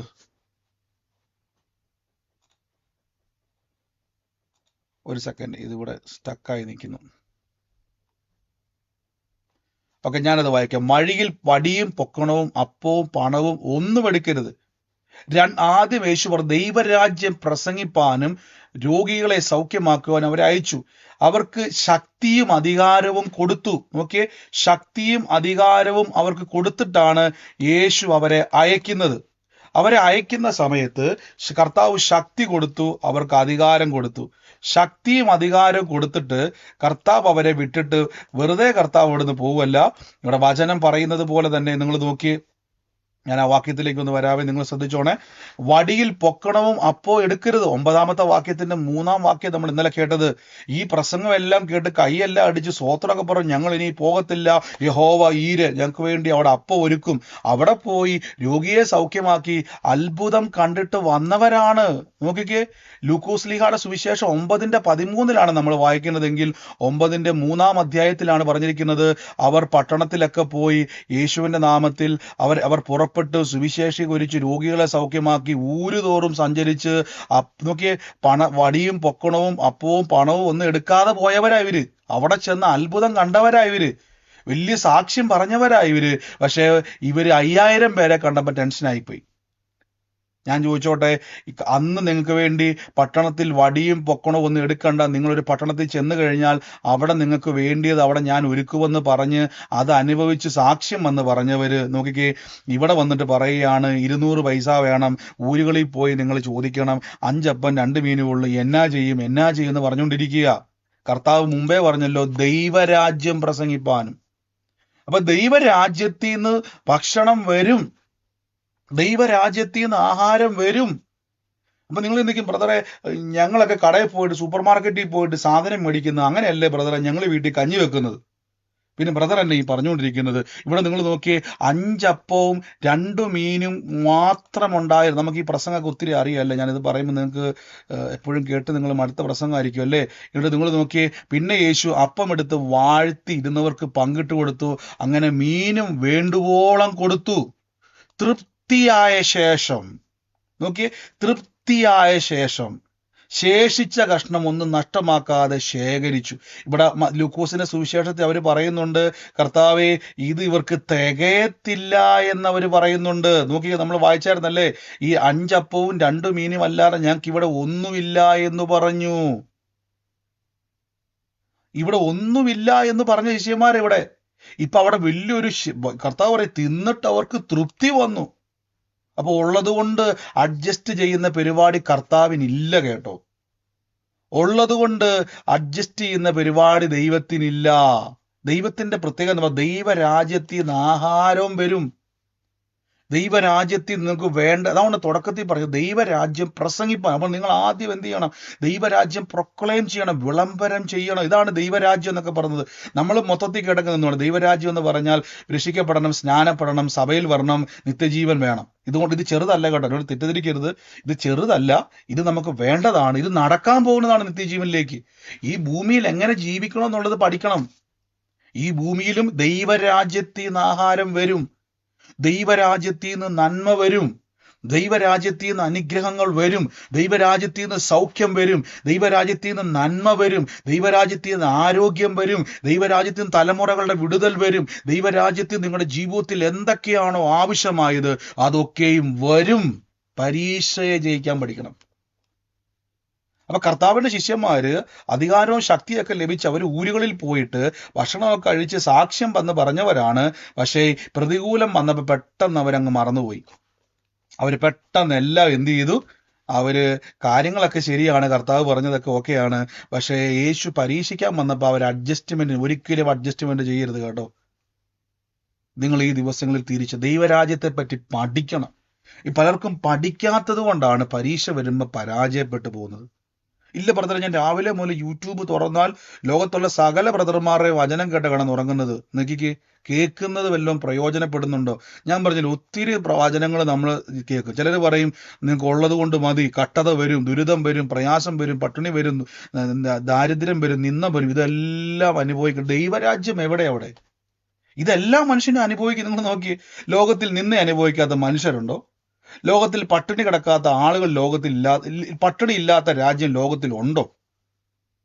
സങ്കടം വരാത്ത ലോകത്തിൽ, യേശുവിനെ അറിയാത്തവന്റെ ജീവിതത്തിൽ ഇതൊക്കെ ഉണ്ടെന്നേ. പ്രത്യേകിച്ച് ഞാൻ പ്രസംഗിക്കേണ്ട കാര്യമുണ്ടോ? ഞാൻ ചോദിച്ചോട്ടെ, ദൈവമക്കളുടെ ഇടയിൽ മാത്രമാണോ ഞെരുക്കമുള്ളത്? അല്ല. നിങ്ങൾക്ക് മാത്രമാണോ സാമ്പത്തിക വിഷയമുള്ളത്? അല്ല. ലോകത്തിൽ എല്ലാവർക്കും ഞെരുക്കമുണ്ട്, സങ്കടമുണ്ട്, വേദനയുണ്ട്, പ്രയാസമുണ്ട്. അതുകൊണ്ട് പ്രത്യേകിച്ച് ഞാൻ അതിനെപ്പറ്റി പ്രസംഗിക്കേണ്ട കാര്യമില്ല. ഇതിൽ നിന്ന് എങ്ങനെ രക്ഷപ്പെടുമെന്നാണ് പ്രസംഗിക്കേണ്ടത്. യേശു വന്നിട്ട് പറയുകയാണ് നിങ്ങൾ എല്ലാവരും സങ്കടപ്പെടണം. അപ്പൊ മറ്റൊരു പറയും, കർത്താവ് ഇത് തന്നെ ഞങ്ങൾ എല്ലാ ദിവസവും അനുഭവിച്ചുകൊണ്ടിരിക്കുന്നതല്ലേ, അതിനെപ്പറ്റി വേണേൽ വേറെ ആൾക്കാർ ഇപ്പൊ നിങ്ങളിപ്പം ദരിദ്ര രാജ്യത്ത് ചെന്ന് കഴിഞ്ഞാൽ അവർ നിങ്ങളെ നമ്മളെ പട്ടിണിയെ പറ്റി പറഞ്ഞത്, ഞാൻ ആഹാരം കഴിക്കാതെ കർത്താവിന് വേണ്ടി നിന്ന് പറഞ്ഞ അവർ പറയും ഞങ്ങൾ എല്ലാ ദിവസവും ആഹാരം ഇല്ലാതെ ജീവിക്കുക. കണ്ടോ, നിങ്ങളിപ്പോ കടഭാരത്തെ പറ്റി വറീഡാകുമ്പോൾ പറയുക കർത്താവെ, ചിലർ പറയത്തില്ലേ ഈ ഒരു പ്രതികൂലം നിങ്ങൾക്ക് അനുഗ്രഹമാണെന്നൊക്കെ പറയാം. ഒന്നും പിടിക്കരുത്, ഈ പ്രതികൂലം ഒന്നും അനുഗ്രഹമൊന്നും അല്ല. നമുക്ക് പ്രതികൂലത്തെ ജയിക്കാനാണ് യേശു പറഞ്ഞേക്കുന്നത്. നമ്മളാണെ പറഞ്ഞാന് കർത്താവ് മരുഭൂമിയിൽ എന്താണ് അവിടെ വന്ന സമയത്ത് അവരോട് പറയാം, ഇതൊക്കെ സുവിശേഷത്തിന് വേണ്ടിയൊക്കെ സഹിക്കണം കേട്ടോ. ഇതൊക്കെ ചിലപ്പോൾ നമ്മുടെ ജീവിതത്തിൽ ഇങ്ങനെയൊക്കെയാ, പട്ടിണിയോടെ പോകേണ്ടി വരും. ചിലപ്പോൾ നിങ്ങൾ മറ്റുള്ളവരുടെ മുമ്പിൽ പോയിട്ട് എൻ്റെ കൊച്ചിന് ഇച്ചിരി വെള്ളം തായോ, കൊച്ചിന് ഇച്ചിരി ആഹാരം തായോ, ഞങ്ങൾ പ്രാർത്ഥനയ്ക്ക് വന്നതാ കേട്ടോ എന്ന് പറയുമ്പം ആ വീട്ടിൽ ഉടമസ്ഥൻ പറയുമായിരിക്കും, എന്നാ പറയുന്നറിയാവോ, നാണമില്ല യേശുവിൻ്റെ പുറകെ പോയിട്ട് ഒന്നും കിട്ടാതെ ഇങ്ങനെ നടത്താൻ. അങ്ങനെ കേൾക്കാൻ യേശുവിന് ആഗ്രഹമില്ല. പറയണം, ഞാൻ ദൈവരാജ്യത്തിന്റെ സുവിശേഷത്തിൽ വിശ്വസിക്കുന്ന ആളാ. എൻ്റെ കൂടെ പറഞ്ഞോട്ടെ, ദൈവരാജ്യം സമൃദ്ധിയുടെ രാജ്യമാന്ന് പറ.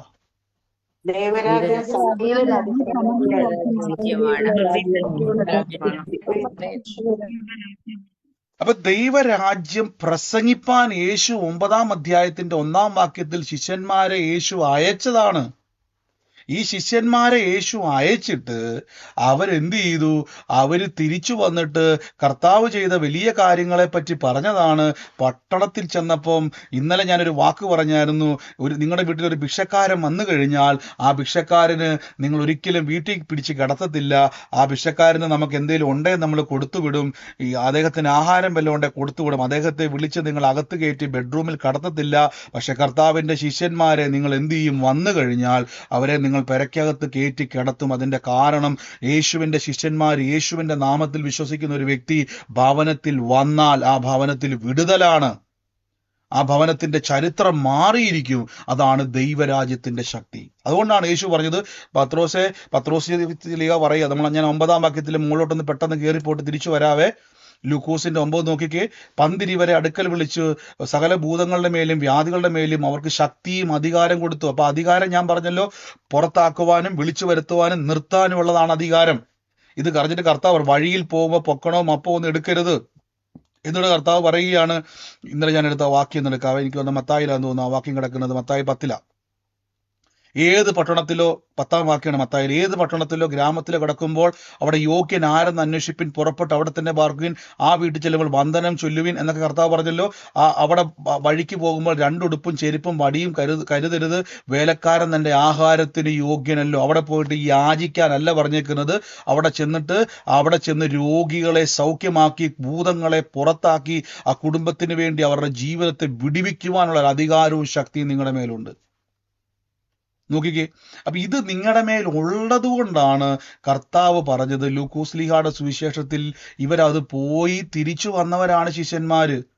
നിങ്ങൾ ഈ വചനം നോക്കിക്കേ, അവര് പോയി കർത്താവിന്റെ നാമത്തിൽ പുറപ്പെട്ട് സുവിശേഷീകരിച്ചു, രോഗികളെ സൗഖ്യമാക്കുകയും കൊണ്ട് ഊരുതോറും സഞ്ചരിച്ചു. യേശുവിനെ കർത്താവിന്റെ രക്ഷിതാവുമായി സ്വീകരിക്കുന്ന നീ രക്ഷിക്കപ്പെടുമെന്ന് പറഞ്ഞിട്ട് അവിടുന്ന് ടാറ്റ പറഞ്ഞു പോകരുത് കേട്ടോ. ഒരു വാക്ക് ഞാനൊന്ന് പ്രാർത്ഥിക്കട്ടെ എന്ന് പറഞ്ഞിട്ട് വരണം. എന്നിട്ട് അവരെ ബലപ്പെടുത്തണം. ഞാനൊരു വാക്ക് പ്രാർത്ഥിക്കാം, യേശു നിങ്ങളുടെ അവസ്ഥ ഉറപ്പായിട്ടും അത്ഭുതമാക്കി മാറ്റുമെന്ന് പറയണം. ഞാനൊന്ന് പ്രാർത്ഥിക്കാം കേട്ടോ, കർത്താവ് ശരിയാക്കും കേട്ടോ എന്നൊന്നും പറയല്ലേ കേട്ടോ. ഉറപ്പ് നിങ്ങൾക്ക് എന്റെ കൂടെ പറഞ്ഞോട്ടെ, പറയുന്ന ആൾക്ക് ഉറപ്പ് വേണമെന്ന് പറ.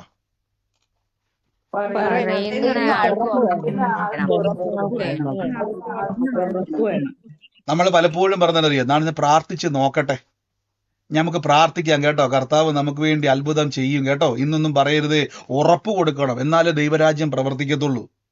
ദൈവരാജ്യത്തിന്റെ ശക്തി വെളിപ്പെടണമെങ്കിൽ ഉറപ്പ് വേണം. ഞാൻ ഉറപ്പ് എന്നാന്നുള്ളത് പറഞ്ഞിട്ട് നമുക്ക് വചനത്തിൽ പെട്ടെന്ന് അങ്ങോട്ടൊന്ന് പോകാവേ. എന്താണ് ഈ ഉറപ്പ്? ലൂക്കോസ് ലീഹായുടെ അല്ലെങ്കിൽ യോഹന്നാനിലേക്ക് നമുക്കൊന്ന് മടങ്ങി വരാം. കർത്താവ് പറയാണ്, ഇവിടെ ഒരു ബാലന്റയിൽ 5 അപ്പവും 2 മീനും ഉണ്ട്, എങ്കിലും ഇത്ര പേർക്ക് എന്തുള്ളൂ? അപ്പൊ നിങ്ങൾ ഓർത്തണം, 5 അപ്പവും 2 മീനും ഉള്ളു. യേശു ഉടൻ എന്ത് ചെയ്യുന്നറിയോ? ആളുകളെ ഇരുത്തുവിനെന്ന് യേശു പറഞ്ഞു. ആ സ്ഥലത്ത് വളരെ പുല്ലുണ്ടായിരുന്നു, 5000-ഓളം പുരുഷന്മാർ ഇരുന്നു. ഇവിടെയാണ് ഏറ്റവും വലിയ റിസ്ക്. യേശു പറയുകയാണ്, ഒരു കാര്യം ചെയ്യ്, നമുക്കൊന്ന് പ്രാർത്ഥിച്ചു നോക്കാം, എന്നിട്ട് അപ്പം വന്നാൽ അത്ഭുതം, 5 അപ്പവും 2 മീനും വർദ്ധിച്ചാൽ ദൈവനാമ മഹത്വം. ഇല്ലെങ്കിൽ സാരമില്ല, ഇത് നമ്മുടെ ജീവിതത്തിൽ ഇങ്ങനെയൊക്കെയാണ് എന്ന് യേശു പറഞ്ഞില്ല. കർത്താവ് പറഞ്ഞു, ശിഷ്യന്മാർ പറഞ്ഞു, 5000 പേരെ കല്യാണപ്പന്തലിലോട്ട് ഇരുത്തുന്നത് പോലെ അങ്ങോട്ട് നിരത്തി അങ്ങ് ഇരുത്ത്.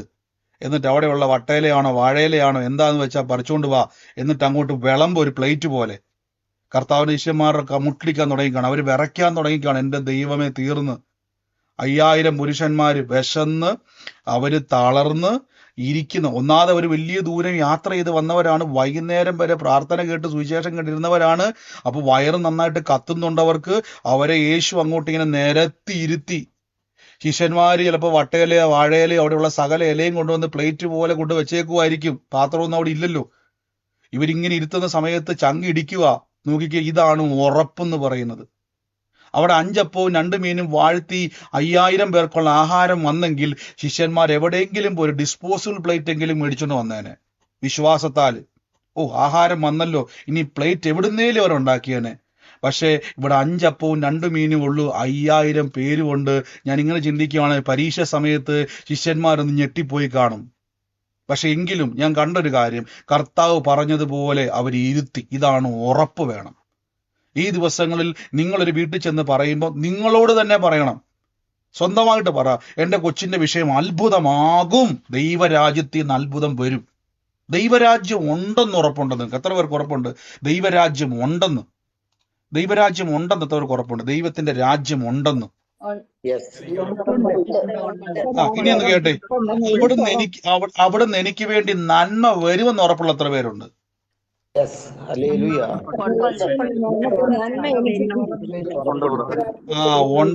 ഉണ്ടെങ്കിൽ ഇതേപോലെ ഇരിക്കണം. ഉണ്ടെങ്കിൽ ഇതേപോലെ ഇരിക്കണം. യേശു തന്റെ ശിഷ്യന്മാരെ നിരത്തി അങ്ങ് ഇരുത്തിയിട്ട് കർത്താവിന്റെ ശിഷ്യന്മാര് മിടുക്കന്മാർ, അവരങ്ങോട്ട് നിരത്തി വാഴയിലെ വട്ടയിലൊക്കെ അങ്ങ് ഇട്ടു. നോക്കിക്കേ, പിന്നെയാണ് യേശു അപ്പം എടുത്ത് വാഴ്ത്തിയത്. നോക്കിക്കേ, എനിക്കതാ ഇഷ്ടപ്പെട്ടത്. പിന്നെ യേശു അപ്പം എടുത്ത് വാഴ്ത്തി. എപ്പോഴാ യേശു 5000 പുരുഷന്മാരെ ഇരുത്തി ഇരുത്തിയിട്ട് ഒരു കല്യാണ പന്തലിൽ ബിരിയാണി വിളമ്പുന്നതിന് മുമ്പ് ആളുകളെല്ലാം പോയി കസേര ചാടി പിടിച്ചിരിക്കുന്നത് പോലെ മുഴുവൻ ആൾക്കാരെ ഇരുത്തിയിട്ട് പിന്നെയാണ് യേശു അപ്പം ചോദിക്കും, കർത്താവേ, അപ്പം വന്നില്ലെങ്കിലോ? ഒന്ന് പറ, അപ്പം വന്നില്ലെങ്കിൽ എന്നാ എടുക്കും? അപ്പം മീനും വർദ്ധിച്ചില്ലെങ്കിലോ? അങ്ങനെ ഡൗട്ട് വേണ്ട. ഹൃദയത്തിൽ സംശയിക്കാതെ പറഞ്ഞ ഹൃദയത്തിൽ സംശയിക്കാതെ ഞാൻ പറയുന്നത് സംഭവിക്കുമെന്ന് വിശ്വസിച്ചുകൊണ്ട് ഈ മലയോട് നീങ്ങി കടലിൽ ചാടി പോക എന്ന് പറയും. ഇതാണ് വിശ്വാസം. എന്ന് നിങ്ങൾക്ക് മനസ്സിലായോ? വിശ്വാസം എന്ന് പറഞ്ഞാൽ കിട്ടിയെന്ന് പറയുന്ന പരിപാടിയല്ല. കർത്താവ് ചെയ്യുമായിരിക്കും അല്ലേ ബ്രദറെ? ഞങ്ങളുടെ പ്രാർത്ഥന കേൾക്കുമായിരിക്കും അല്ലെ? വിളിച്ചു വരുത്തണം അനുഗ്രഹത്തെ. അതാണ് അധികാരം. ആ ഉദരത്തെ കൈവച്ചിട്ട് പറ, യേശുവിന്റെ നാമത്തിൽ എന്റെ ഉദരത്തിൽ അനുഗ്രഹിക്കപ്പെട്ട തലമുറകളെ ഞാൻ വിളിച്ചു വരുത്തുന്നു പറ. കുടുംബത്തെ നോക്കിയിട്ട് പറ, ദാരിദ്ര്യത്തോടെ എന്റെ കുടുംബത്തിൽ ഞാൻ യേശുവിന്റെ നാമത്തിൽ നന്മ കാണും. ആ ശരീരത്തെ നോക്കിയിട്ട് പറ, എന്റെ ശരീരത്തിൽ ഞാൻ അത്ഭുത സൗഖ്യത്തെ വിളിച്ചു വരുത്തുന്നു. ഇങ്ങനൊന്ന് പറഞ്ഞേ. എന്നിട്ട് ബൈബിൾ പറയുന്നു, യേശു അപ്പം എടുത്ത് വാഴ്ത്തി ഇരുന്നവർക്ക് പങ്കിട്ട് കൊടുത്തു. അങ്ങനെ മീനും വേണ്ടുവോളം കൊടുത്തു. ശിഷ്യന്മാരെന്നാ പറഞ്ഞത്? ഇത് പോരാ കർത്താവേ, 200 കാശുണ്ടെങ്കിൽ കുറച്ചെങ്കിലും കിട്ടും.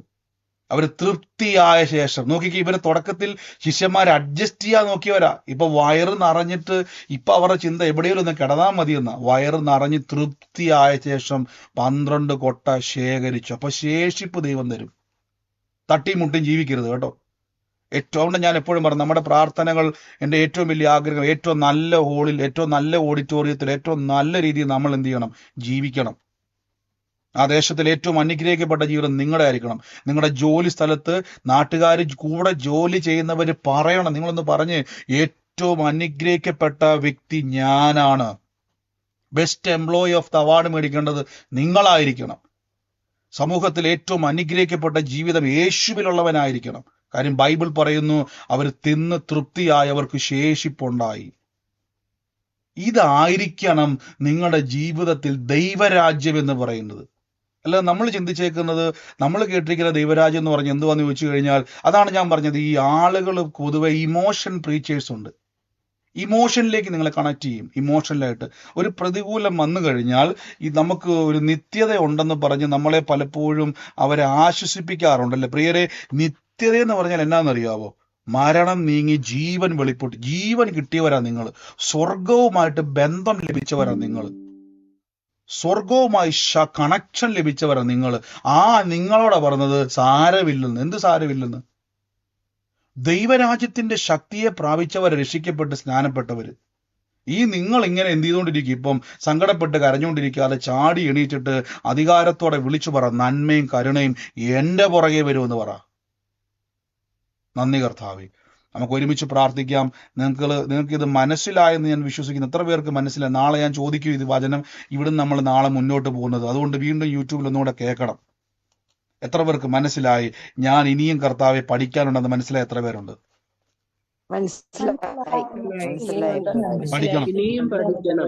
പഠിക്കണം. പരീക്ഷ വരുമ്പോൾ ലോകം മുഴുവൻ കറങ്ങി നടന്ന് പ്രാർത്ഥനയ്ക്ക് പോയാൽ പോരാ, പഠിക്കണം. എന്നാൽ മാത്രമേ ഉള്ളൂ ഒരു പ്രതികൂലം വരുമ്പോൾ എങ്ങനെ പരീക്ഷ ഇടുന്നു. അല്ലെങ്കിൽ എന്നാ സംഭവിക്കുന്ന അറിയാവോ? ഈ പഠിക്കാത്തയാള് പരീക്ഷയ്ക്ക് പോലെ എന്തിരിക്കുന്നത്? ചുമ്മാ കറങ്ങിക്കൊണ്ടിരിക്കും, തലയിൽ നോക്കിക്കൊണ്ട്. ഇവരെ നോക്കിയിരിക്കും. അവിടെ ഇവരെ നോക്കിയിരിക്കാതെ നേരെ പരീക്ഷ പേപ്പറെ നോക്കണം. എന്നിട്ട് അങ്ങോട്ട് ആൻസർ എഴുതണം. യഹോവ ഈരെ, ദൈവം കരുതും. ദൈവരാജ്യത്തിൽ നിന്ന് എനിക്ക് വേണ്ട വിടുതൽ വന്നിരിക്കും. കർത്താവ് എനിക്ക് വേണ്ടി ദൂതന്മാരെ അയച്ചിരിക്കും. എനിക്ക് വേണ്ടി നന്മ വന്നിരിക്കും. എനിക്കൊരു രാജ്യമുണ്ട്, ദൈവരാജ്യമുണ്ട് എനിക്ക്. മറക്കല്ലേ, ഞാൻ യേശുവിന്റെ രാജ്യത്തിലിരിക്കുക. യേശുവിന്റെ രാജ്യത്തിലിരിക്കുക. നമ്മൾ കോവിഡ് വന്ന സമയത്ത് നമുക്ക് സർക്കാരിന്റെ വക എല്ലാ കാര്യങ്ങളും, ആഹാരവും എല്ലാം ഒരു കുറവും ഇല്ലാതെ കേരള ഗവൺമെന്റ് നമുക്ക് ലഭിച്ചില്ലേ? നമ്മൾ പറഞ്ഞില്ലേ, നമുക്ക് ഓരോ കിറ്റുകൾ ലഭിച്ചില്ലേ? ആ കിറ്റുകൾ ലഭിച്ചതിന്റെ കാരണം ഒരു ഗവൺമെന്റ് ഉള്ളത് കൊണ്ടല്ലേ. ആ ഗവൺമെന്റ് ഉള്ളത് കൊണ്ട് നമുക്ക് ഒരു പ്രശ്നം വന്നപ്പോൾ ആ സമയത്ത് മെഡിക്കൽ ഡിപ്പാർട്ട്മെന്റ് ആയിക്കോട്ടെ, ഏത് കാര്യമായിക്കോട്ടെ, ഓടി വന്ന് നമ്മളെ സഹായിക്കാൻ ഒരു ഹെൽപ്പ് ഉള്ളൊരു കാര്യം നമുക്ക് സംഭവിച്ചില്ലേ കോവിഡ് വന്നപ്പം? നമ്മൾ ഒറ്റയ്ക്കല്ലെന്ന് മനസ്സിലായില്ലേ? ഒരു പ്രതികൂലം വന്നാൽ ഒരു ഗവൺമെന്റ് ഉണ്ടെന്ന്, ഒരു രാജ്യം നമ്മുടെ കൂടെ ഉണ്ടെന്ന് നമുക്ക് മനസ്സിലായില്ലേ? ഒരു രാജ്യം തന്നെ നമ്മുടെ കൂടെ ഉണ്ടെന്ന്. ഇതേപോലെ ദൈവരാജ്യം നമുക്കുണ്ട് കേട്ടോ. ഒരു പ്രശ്നം വരുമ്പോൾ പഠിക്കണം എൻ്റെ രാജ്യത്ത് എന്തൊക്കെ ഉണ്ടെന്ന്. എങ്കിൽ മാത്രമേ നമുക്ക് ആ രാജ്യത്തിന്റെ നന്മകളെ അനുഭവിക്കാൻ പറ്റത്തുള്ളൂ. പിന്നെയും നമുക്ക് തുടർച്ചയായിട്ട് കർത്താവിന്റെ വചനങ്ങളെ കേൾക്കാം. യേശുവേ നന്ദി കർത്താവേ. Thank you holy spirit. പരിശുദ്ധാത്മാവേ, thank you holy spirit, in the name of Jesus. ദൈവരാജ്യത്തിന്റെ, നിങ്ങൾക്കത് ഒന്നും കൂടെ എനിക്ക് തോന്നുന്നത് ഈ വാക്യങ്ങൾ പിന്നെ ഒന്നുകൂടെ തനിയാവർത്തനമായിട്ട് ഈ വചനങ്ങളെ കേൾക്കുക. ആഴത്തിൽ പരിശുദ്ധാത്മാവ് നിങ്ങളെ പഠിപ്പിക്കുവാൻ ഇടയായിത്തീരും. നന്ദി കർത്താവ്. എൻ്റെ കൂടെ ഇന്ന് പ്രാർത്ഥിച്ച് യേശുവിൻ്റെ അധികാരമുള്ള നാമത്തിൽ ഞാൻ ഇന്ന് പ്രാർത്ഥിക്കുമ്പോൾ പരിശുദ്ധാത്മാവ് എന്നെ ഒരനിലെന്ന് പറയുന്ന ഒരു വ്യക്തിയുടെ കുടുംബത്തെ കർത്താവ് എന്നെ ഇന്ന് കാണിച്ചുകൊണ്ടിരിക്കുക. അനിലെന്ന് പറയുന്ന ആ വ്യക്തിക്ക് വേണ്ടി പ്രാർത്ഥിക്കുമ്പോൾ യെസ് എന്ന് പറയുന്ന ഒരു ഭാര്യയുടെ ആദ്യത്തെ അക്ഷരമാണ് ഞാൻ ആ വ്യക്തിയെ കാണുന്നത്. ആ വ്യക്തിക്ക് വേണ്ടി പ്രാർത്ഥിക്കുമ്പോൾ അദ്ദേഹത്തിന്റെ ഭാര്യ യെസ് എന്ന് പറയുന്ന ഒരു പേര് തുടങ്ങുന്ന ഒരു ഭാര്യയുള്ളൊരു വ്യക്തിയാണ്. യേശുവിന്റെ നാമത്തിൽ എന്റെ സഹോദരനായില്ലേ മകളുടെ പേരെന്നാ? അനിൽ എന്റെ മരുമകൻ. മകളുടെ പേര് ഷൈജി. എസ് എന്നുള്ള അക്ഷരമുണ്ട്. ഇന്ന് യേശുവിന്റെ നാമത്തിൽ ഏറ്റെടുത്ത പരിശുദ്ധാത്മാവെ ഇന്ന് വലിയ കൃപയ്ക്കായി സ്തുതിക്കുന്നു. In the name of Jesus Christ. എല്ലാവരും ഒന്ന് പ്രാർത്ഥിച്ച് ദൈവരാജ്യത്തിന്റെ ആ സൗഖ്യത്തെ, അത്ഭുതത്തെ ഒന്ന് സ്വീകരിച്ച് ഈ നിമിഷം തന്നെ ആ ശക്തി ഒന്ന് പ്രാപിച്ച്. നിങ്ങൾ ഇങ്ങനെ തട്ടിയും മുട്ടിയും ജീവിക്കൊണ്ടൊന്നുമല്ല. കർത്താവിന്റെ ശിഷ്യന്മാർക്ക് പരീക്ഷ വന്നപ്പോൾ ഉടനെ അവർ പറഞ്ഞു, ഞങ്ങൾ അടുത്ത ഊരിൽ പോയിട്ട്, ഞാൻ ഇങ്ങനെ ആ വാക്ക് ഉപയോഗിക്കുവാണ്, ഞങ്ങൾ അവർക്ക് വേണ്ടി ഒരു യാചകനെ പോലെ വേണേ ആഹാരം മേടിക്കാം. വേണ്ട, യേശു പറയാം, വേണ്ട, നീ യാചകനല്ല, നീ അവകാശിയാ. ദൈവരാജ്യത്തിൽ നിന്ന് വരുവന്നേ. പരീക്ഷ വരുമ്പോൾ മനസ്സിലാക്കണം, സ്വർഗത്തിൽ നിന്ന് വരും. എൻ്റെ സഹായം ആകാശത്തെയും ഭൂമിയും ഉണ്ടാക്കിയ ദൈവത്തിൽ പറ, എൻ്റെ രോഗസൗഖ്യം സ്വർഗത്തിൽ നിന്നാ വരുന്ന പറയണം. ഈ ലോകത്തിൽ നിന്നല്ല, എൻ്റെ നന്മ സ്വർഗത്തിൽ നിന്ന്, എപ്പോഴും പറ സ്വർഗത്തിൽ നിന്ന് വരും എന്ന് പറയണം. യേശുവിന്റെ നാമത്തിൽ നിന്ന് പ്രാർത്ഥിക്കുന്ന പരിശുദ്ധ ആത്മാവേ, in the name of Jesus Christ. ഞാൻ എനിക്ക് പ്രാർത്ഥിക്കുന്ന സമയത്ത് കർത്താവ് എന്നെ ഒരു സ്വപ്നയെന്നും സൗമ്യയെന്നും പറയുന്ന രണ്ട് തലമുറകളെ കർത്താവ് എന്നെ കാണിച്ചുകൊണ്ടിരിക്കുക. സ്വപ്നയെന്നും സൗമ്യയെന്നും പറയുന്ന രണ്ട് തലമുറകളെ കർത്താവ് കാണിച്ചുകൊണ്ടിരിക്കുകയാണ്. യേശുവിൻ്റെ നാമത്തിൽ ഇന്ന് ഞാൻ പ്രാർത്ഥിക്കുന്നപ്പോൾ ഈ കർത്താവെ ആ കുടുംബത്തിൻ്റെ അകത്ത്, സഹോദര കുടുംബങ്ങൾക്കകത്ത് കർത്താവെ ഇന്ന് യേശുവിൻ്റെ നാമത്തിൽ ആ തലമുറകളുടെ മേൽ ദൈവത്തിൻ്റെ വലിയ പ്രവൃത്തി അവിടെ ഉണ്ടാകട്ടെ. യേശുവിൻ്റെ അധികാരമുള്ള നാമത്തിൽ പ്രാർത്ഥിക്കുന്നപ്പോൾ ആ കുടുംബത്തിന്റെ മേൽ കർത്താവിന്റെ വലിയ അത്ഭുതങ്ങൾ അവിടെ ഉണ്ടാകട്ടെ. In the name of Jesus. ആ വ്യക്തികളുമായി ബന്ധപ്പെട്ട ബാക്കി എല്ലാവരും മൈക്ക് മ്യൂട്ട് ചെയ്ത് ആലോചന സൂമിൽ ഇടപെടുന്നവരുണ്ടെങ്കിൽ മാത്രമേ നിങ്ങൾ മ്യൂട്ട് മാറ്റിയാൽ മതി. അല്ലാത്ത പക്ഷം നിങ്ങൾ എല്ലാവരും മൈക്ക് മ്യൂട്ട് ചെയ്ത് യേശുവിന്റെ നാമത്തിൽ ഞാൻ ആ കുടുംബത്തെ അനുഗ്രഹിച്ചു എന്ന് പ്രാർത്ഥിക്കുന്നു. കർത്താവിന്റെ അത്ഭുത സാക്ഷ്യം. എന്റെ ചേട്ടന്റെ മക്കളാണ് സൗമ്യയും സ്മിതിയും. ചേട്ടന്റെ മക്കളാണോ? സ്വപ്നയും യേശു സൗമ്യ. സ്വപ്നയും സൗമ്യയും യേശുവിന്റെ നാമത്തിൽ ഇന്ന് അവരെ അനുഗ്രഹിച്ചൊന്ന് പ്രാർത്ഥിക്കണം. ആ ചേട്ടനെ പ്രത്യേകിച്ചൊന്ന് അനുഗ്രഹിച്ചു പ്രാർത്ഥിക്കണം. ദൈവം നിങ്ങളെ ആ കുടുംബത്തിൽ ഒരു അനുഗ്രഹമാക്കാൻ വേണ്ടി പോവാണ്. യേശുവിന്റെ നാമത്തിൽ, യേശുവിന്റെ നാമത്തിൽ എന്ന് പ്രാർത്ഥിക്കുന്നപ്പ പരിശുദ്ധ ആത്മാവെ അങ്ങയുടെ കൃപയ്ക്കായി സ്തുതിക്കുന്നപ്പ in the name of Jesus Christ ഡോറുകൾ തുറക്കട്ടെ യേശുവിന്റെ അധികാരമുള്ള നാമത്തിൽ എന്ന് പ്രാർത്ഥിക്കുന്നപ്പ പരിശുദ്ധ ആത്മാവെ നിങ്ങളുടെ വലിയ കൃപയ്ക്കായി സ്തുതിക്കുന്നപ്പ നന്മ തുറന്നു വരട്ടെ, അനുഗ്രഹങ്ങൾ തുറന്നു വരട്ടെ. യേശുവിന്റെ നാമത്തിൽ നിന്ന് പ്രാർത്ഥിക്കുന്നപ്പ പ്രതിസന്ധികൾ നീങ്ങി, സകല പ്രതികൂലങ്ങളും നീങ്ങി, സൈന്യത്താലല്ല, ശക്തിയാലല്ല, ദൈവത്താൽ നന്മകൾ തുറന്നു വരട്ടെ. ഇപ്പോൾ ഞങ്ങൾ പ്രാർത്ഥിക്കും. ഈ സമയത്ത് രോഗത്താൽ ഭാരപ്പെടുന്നവര്, ഞാൻ കാണുന്ന ഒരു കാഴ്ച, ശരീരത്തിന്റെ മേലേക്ക് വേദനകൾ ഇപ്പോൾ മുഴുവനായി വിട്ടുപോകുന്ന കാഴ്ച, ശരീരത്തിന്റെ മേലേക്കും പൂർണ്ണ വിടുതൽ. ഞാൻ കാണുന്ന വേദനയുള്ള ഭാഗത്തു നിന്നും നാളുകളായിട്ടുള്ള വേദനയാണ്. തിരുമിയൊക്കെ നിങ്ങൾ മടുത്തു, ഡോക്ടറെ കണ്ടു മടുത്തു. പക്ഷെ ഇപ്പോൾ ഈ നിമിഷം ആ ശരീരത്തിൽ നിന്ന് വേദനകൾ അപ്രതീക്ഷമാകുക, നിമിഷ നേരം കൊണ്ട് മാറുക. യേശുവിന്റെ നാമത്തിൽ കർത്താവെ ഞങ്ങൾ പ്രാർത്ഥിക്കുന്നു. In the name of Jesus Christ. യേശുവിന്റെ നാമത്തിൽ പ്രാർത്ഥിക്കുന്നു.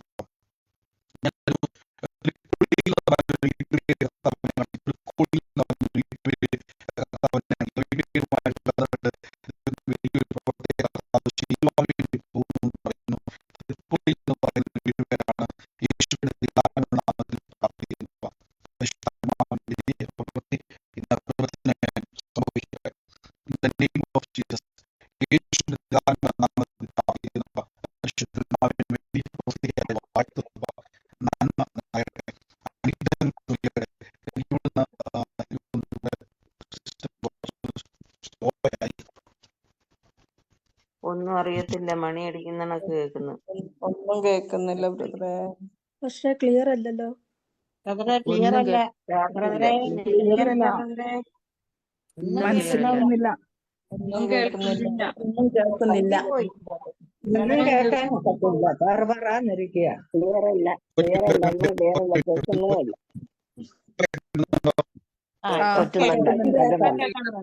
ക്ലിയർ.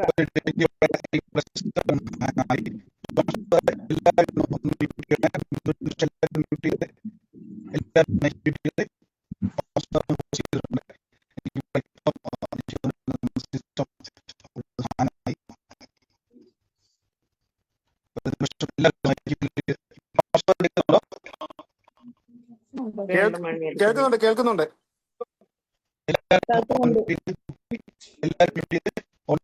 എല്ലാവർക്കും കേൾക്കാം.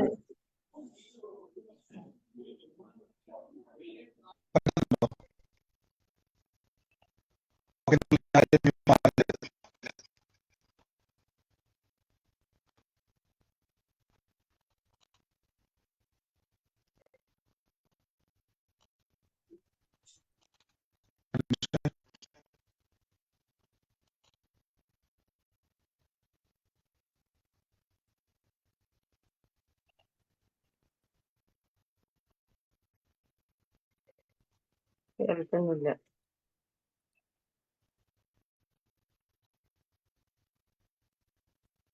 കേൾക്കുന്നില്ല ബ്രദറെ.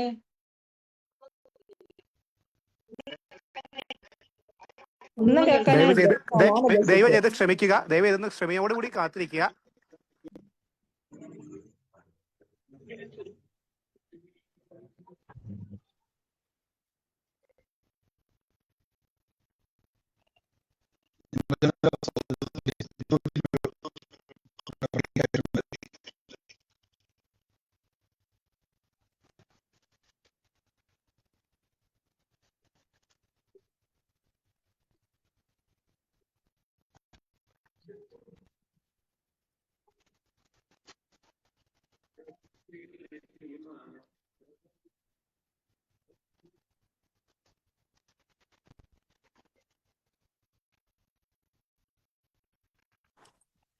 എല്ലാവരുടെ ഒരു ശ്രദ്ധയ്ക്ക്, നിങ്ങൾ ബ്രദറിന്റെ മൈക്ക് ഒന്ന് ടെസ്റ്റ് ചെയ്തുകൊണ്ടിരിക്കുമ്പോൾ നിങ്ങൾ ദയവ് ചെയ്ത് അൺമ്യൂട്ട് ചെയ്ത് ഓരോന്നോരോന്ന് കേൾക്കുന്നില്ല എന്ന് പറയരുത് ദയവ് ചെയ്ത്.